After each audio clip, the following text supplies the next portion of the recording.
Hey there, welcome to the staff training video.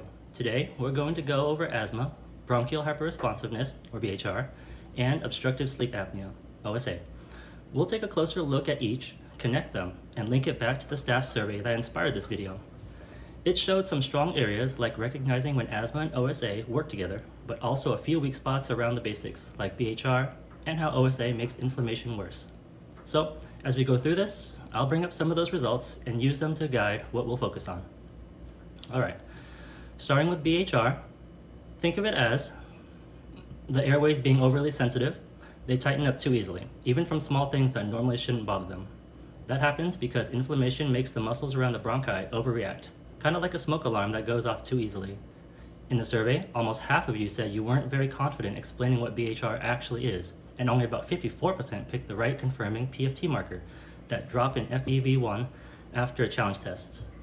And it's not just us. Studies show that roughly half of asthma patients say they've never been properly educated about their disease, which means many don't fully understand what's happening in their airways or why their meds matter.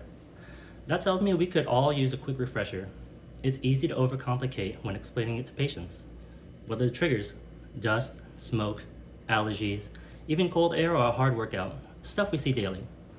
So when we explain it to patients, it helps to say something like, your airways are more sensitive and squeeze more than they should. That's often enough for them to get it without overcomplicating it. And remember, BHR is reversible, which is what separates itself from fixed airway diseases like COPD. The main takeaway here, BHR is the airway's overreaction to normal triggers, and that overreaction shows up as a drop in FEV1 on a PFT. Now, moving over to OSA, that's when the upper airway collapses during sleep. Patients snore, gasp, or choke through the night, and often mention reflux or GERD. What's wild is that about 90% of people with OSA don't even know they have it. So, a lot of cases go untreated. Every time those airways collapse, oxygen levels dip, and those repeated drops, or intermittent hypoxia, trigger inflammation throughout the body, including the lungs. In the survey, about half of you correctly identified intermittent hypoxia as the main factor that worsens BHR, but the rest weren't so sure. That's fair, because it's not something we always think about, but those oxygen dips really matter. They keep the inflammatory process going, which means the airway stays irritated even when the asthma itself seems under control. So when you think about it, OSA is sitting on top of asthma or BHR. It's like stacking another stressor on top of an already sensitive system. That's why these patients often wake up wheezing or feel worse at night, even when everything looks good on paper. Now let's put it together. When asthma and OSA show up on the same patient, symptoms hit harder, last longer, and respond less predictably to inhalers. The survey showed that most of you, about 75%, already knew that asthma and OSA together can make symptoms worse. That's great. It means the big picture is clear, but about 60% said they only sometimes consider OSA when a patient's asthma stays uncontrolled, especially at night. So that's where we can build consistency.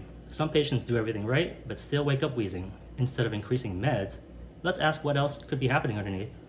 In cases like that, OSA could easily be the hidden factor. Here's a quick case. You've got a patient who swears they're using their meds perfectly. Inhaler technique is solid, no missed doses, but they're still waking up coughing or short of breath.